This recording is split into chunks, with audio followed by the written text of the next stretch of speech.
Olá pessoal, no módulo de hoje nós vamos discutir o capítulo 2 do Peter Singer, da Ética Prática, a igualdade e suas implicações, que é uma discussão sobre a igualdade baseada no princípio da igualdade da consideração nos interesses, como está na tradução portuguesa, ou da igual consideração de interesses, como está na tradução brasileira. Bom, levando em consideração o que nós vimos no primeiro módulo, ou seja, aqueles esclarecimentos em torno do que a ética não é, relativos à moral sexual, à moral religiosa, a ideia da ética como um sistema de normas simples, e mais ainda sobre a ética não ser relativista ou subjetivista, levando em consideração o princípio utilitarista, que é uma filosofia consequencialista, né, que acredita que o cálculo das consequências das ações deve ser levado em consideração na tomada de decisão. E levando em conta a premissa do utilitarismo, segundo a qual nós somos sujeitos de interesses e os nossos interesses básicos envolvem a busca pelo bem-estar ou a felicidade e nos afastar da dor e do sofrimento. Esses conceitos não têm uma definição precisa e não é esse o objetivo da filosofia utilitarista, tipo, definir a felicidade, como nós encontramos lá na Ética Nicômaco, o conceito de eudaimonia. Aqui está pressuposto o que nós entendemos como felicidade ou prazer, né? E nós podemos usar a expressão bem-estar. Bom, levando em consideração essas premissas todas, o Singer ainda observa que nós precisamos lembrar que na tradição ética ocidental, em nenhum momento se conseguiu oferecer uma fundamentação a partir de um único sistema filosófico, a partir de uma única teoria, em particular, para os juízos éticos,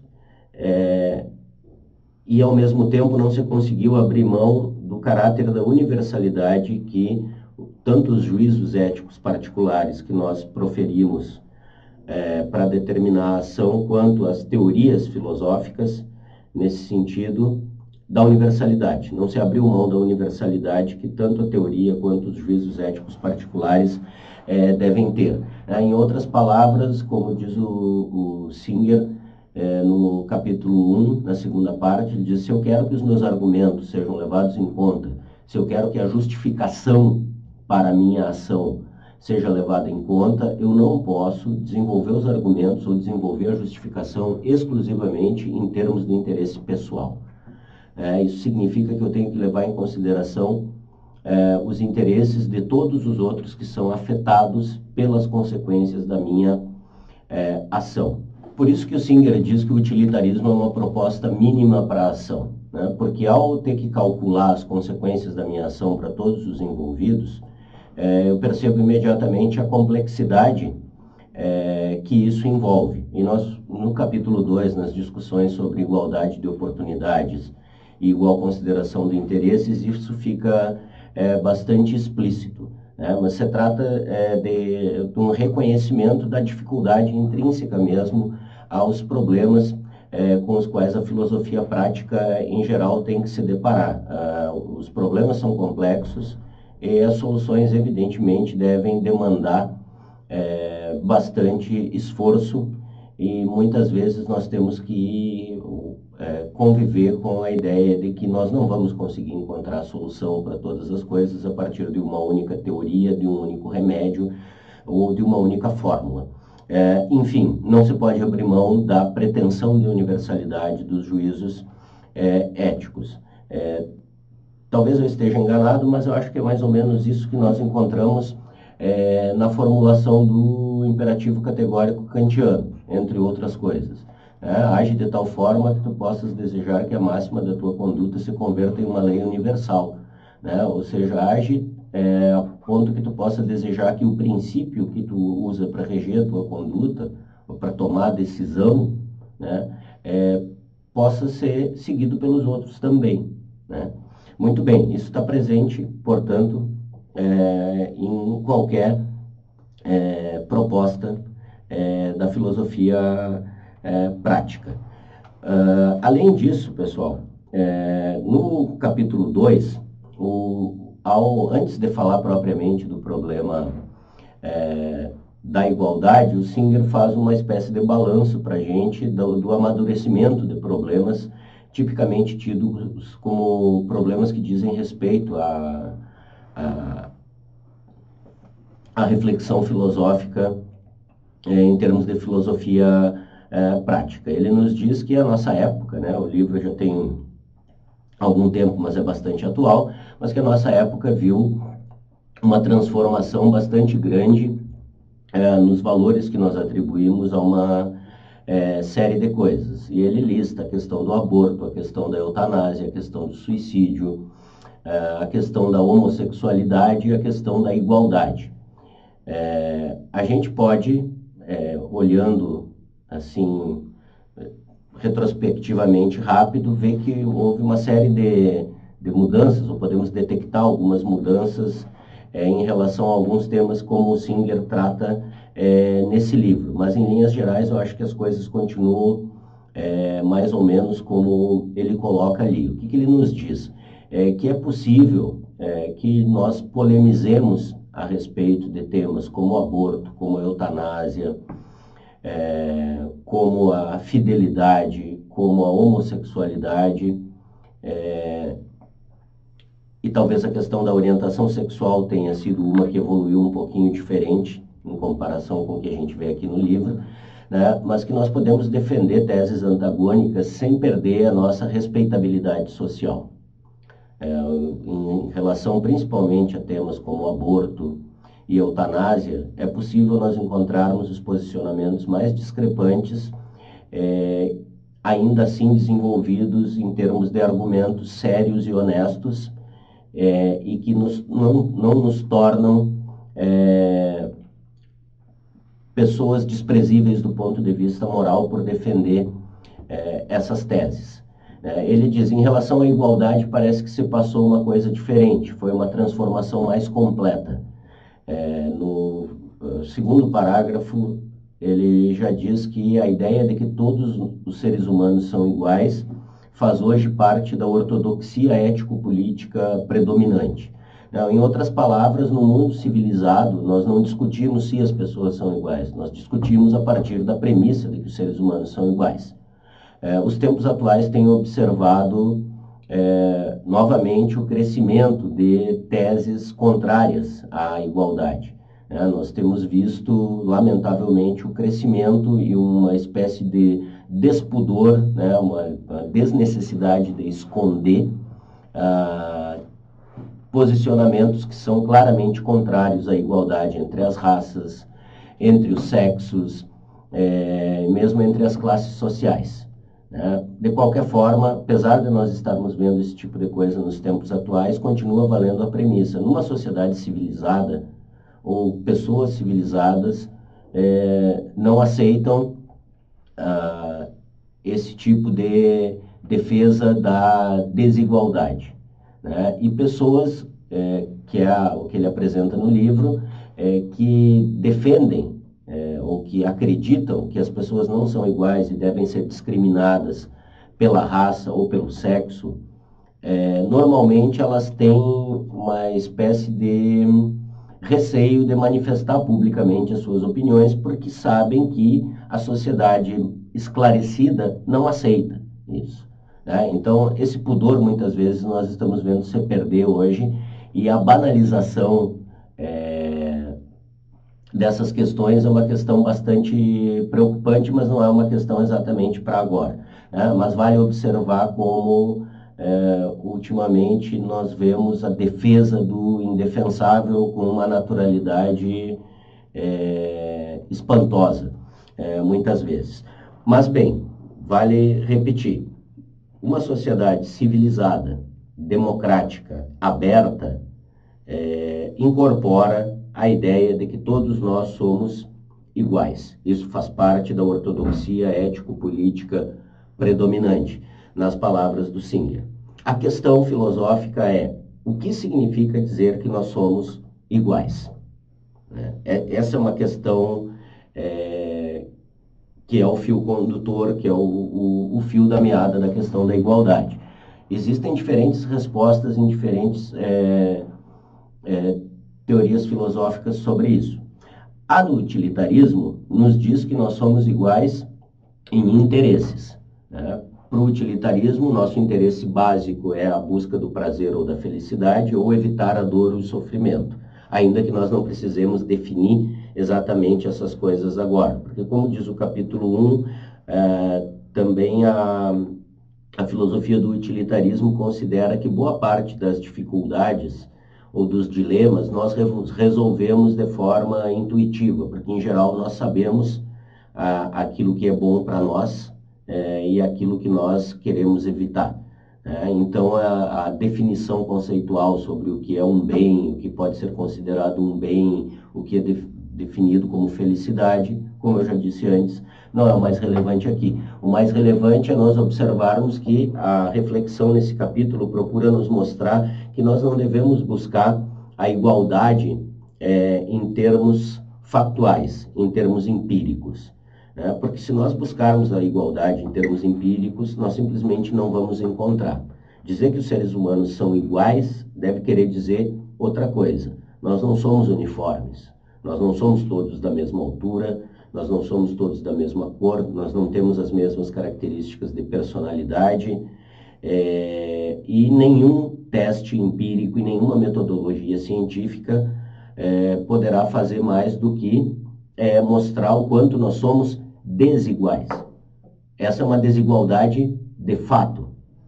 A questão é que nós não temos nenhuma justificativa filosoficamente honesta e filosoficamente aceitável para que as diferenças empíricas se justifiquem como diferenças de tratamento, diferença na consideração dos interesses básicos que toda pessoa tem em relação à sua própria vida, que normalmente dizem respeito ao interesse de desenvolver meios para viver em condições de bem-estar, evitando ao máximo a dor e o sofrimento. Então é aí que nós vamos encontrar a igualdade.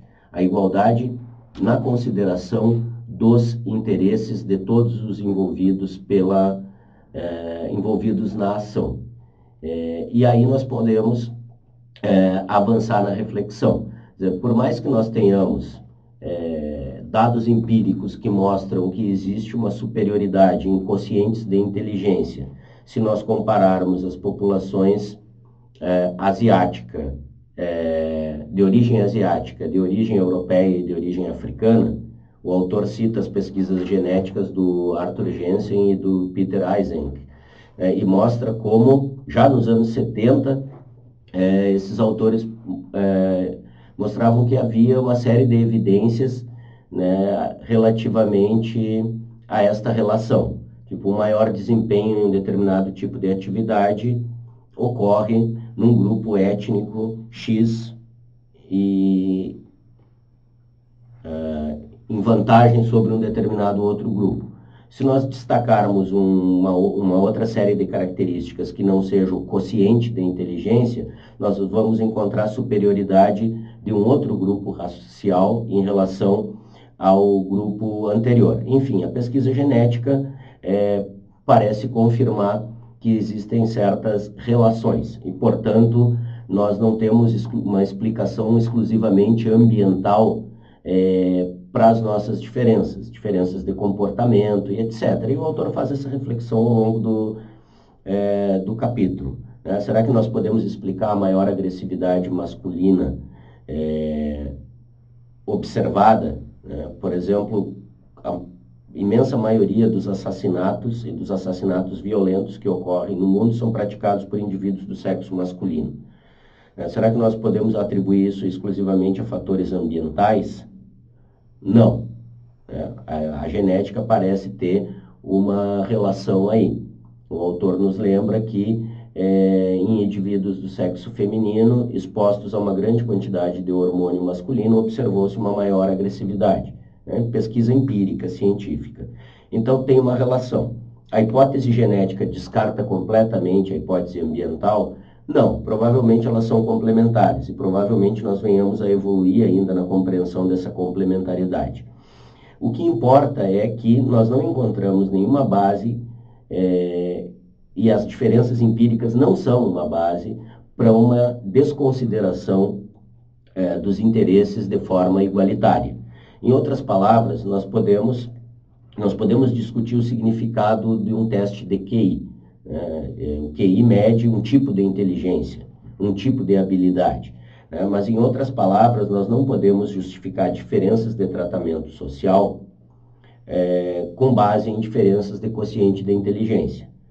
Digamos que essas teses, e por isso o autor fala em fazer de conta que a hipótese genética é uma verdade irrefutável. Os asiáticos são sempre melhores em matemática do que os europeus e do que os africanos e etc. E assim por diante. Isso não serve de justificativa para nós hierarquizarmos uma sociedade com base em quociente de inteligência, negligenciando os interesses das pessoas. Então, uma sociedade que paga de forma muito desigual por trabalhos que são desiguais, ela acaba perpetuando uma situação, ou estimulando e perpetuando uma situação de ressentimento social que não produz nenhuma consequência positiva para a própria sociedade. E ela estabelece um prêmio pagando melhores salários para quem tem melhores quocientes de inteligência, de uma forma completamente arbitrária, porque os cálculos de quociente de inteligência não levam em consideração outras coisas que também são importantes para o desempenho de muitas profissões, bem remuneradas ou não. Uma prova de vestibular ou de concurso, ela mede as nossas capacidades intelectuais relativamente a um certo formato de avaliação e que nós simplesmente aceitamos,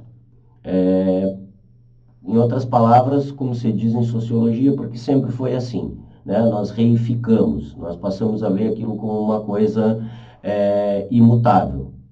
E não nos incomoda o fato de um teste feito para ingressar na Universidade de Medicina não medir aptidões não intelectuais ou não estritamente de quociente de inteligência que um médico precisa ter para ser um bom médico.